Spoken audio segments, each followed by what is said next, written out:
I am back because I am absolute trash. And I would like to tell you one of the reasons that I am trash. Okay.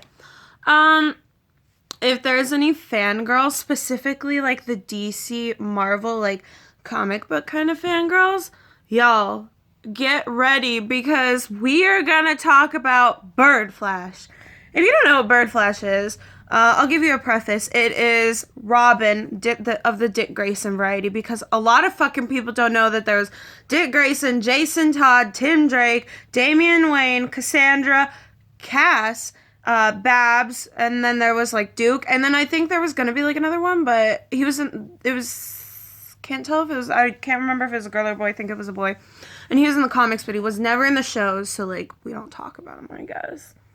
Anyways, so Robin of the Dick Grayson variety and Kid Flash of the Wally West variety because when Barry Allen dies and Wally becomes the Flash, Bart Allen, who is Impulse, who like comes from the future to kill Jamie, which is like we'll talk about Blue Pulse later because I ship that shit too.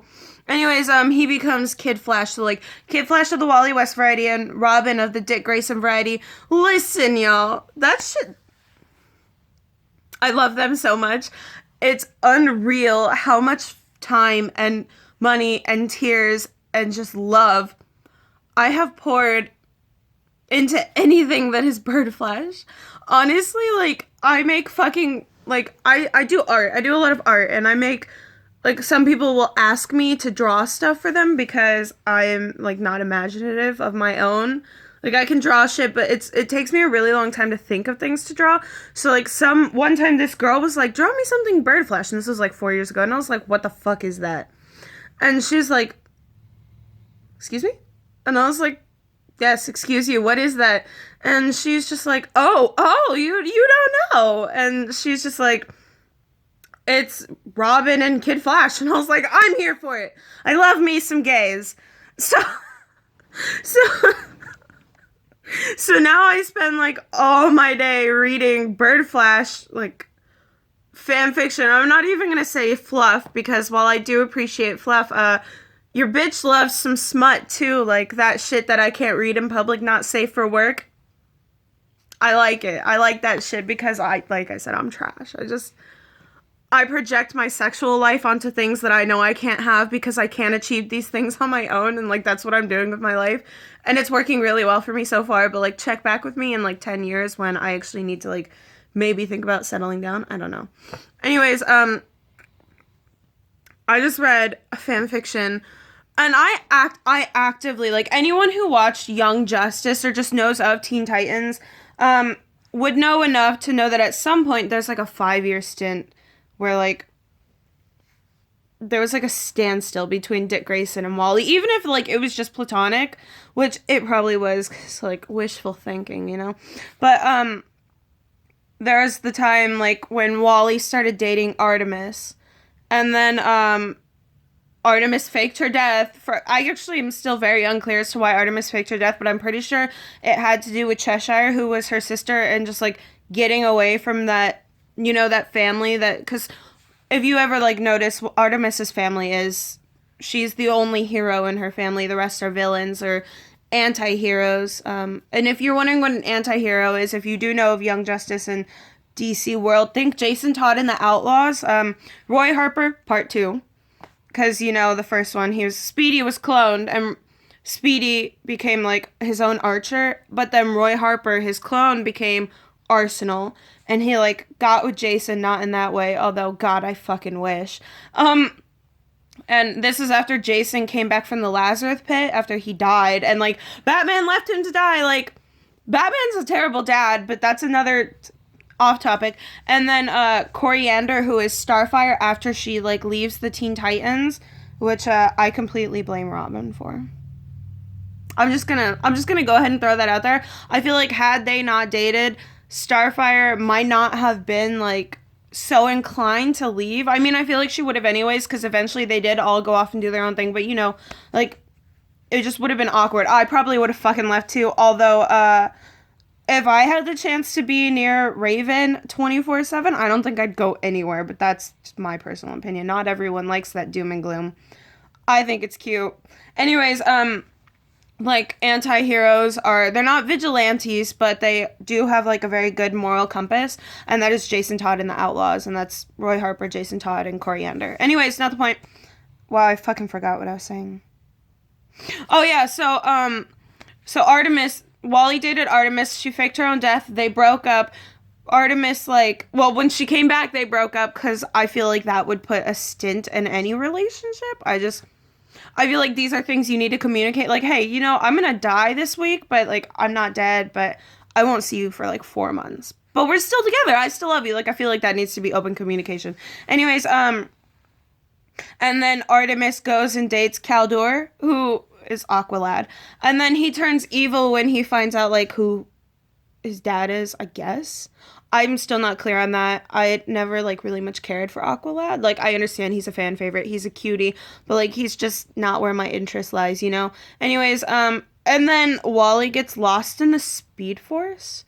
And I feel like that whole 5 years that all encompasses is just so awkward for Robin, because everyone's like, oh, poor Artemis, she lost Wally, and Robin's like, poor me, bitch, I lost my best friend and the love of my life. I didn't even get to fucking tell him, what am I supposed to do? Where am I supposed to get this fucking closure? Poor Robin. And I love them so much. I feel like, Robin and Wally were friends before Young Justice formed, and so there's, that good concrete foundation for later, and it's why they're the closest. Wally was the first person in Wally was the first person in Young Justice, and I think actively, the only person for the longest time who knew after a while that Robin was Dick Grayson, and Robin was the first person in Young Justice that Wally told about his dad, Rudolph.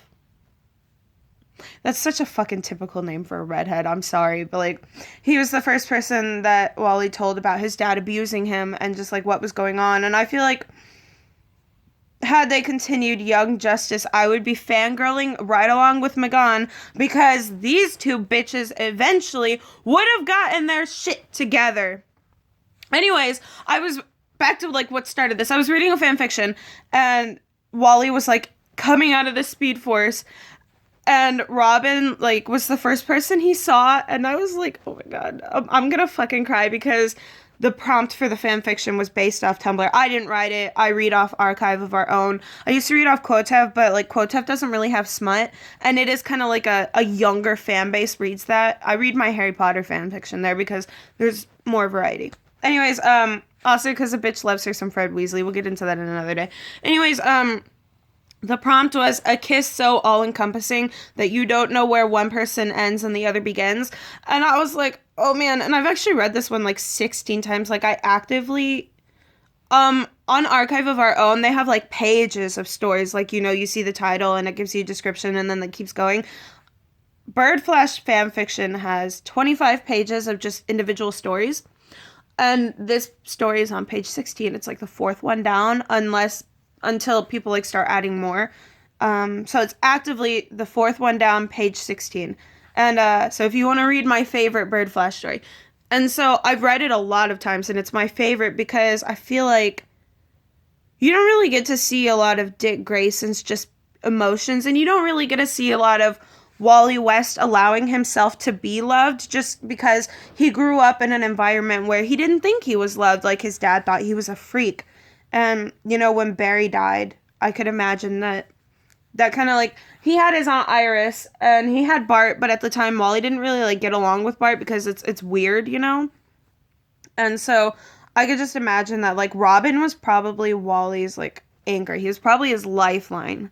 And so it hurts my heart when I read once about the Speed Force, because I know oh my god, I'm gonna cry, because I can't picture Robin without Kid Flash. I can't picture Dick Grayson without Wally West, because they are they're like that, you know, like there are certain friends, like my friends and I have two friends consecutively that when I tell people my best stories about high school, it's always Shelly and I. Or when I tell people about middle school or just my day-to-day life, it's I was talking to Solomon. Like there is never one without the other. And I can imagine that if something were to happen to Shelly or Solomon, I would never quite feel whole again. And so I can just imagine, like, imagine losing your best friend, but it's like, think Stephen King's It, like with Bill, you know, he knew Georgie was dead, but there's not that confirmation, there's not that closure. So it was sad because I was like, listen, bitch, I need to know if my man is okay. So anyways, I just spent a whole 10 minutes ranting about how much I love two gay teens that aren't actually gay, but like I wish they were gay. Enjoy that. Bye.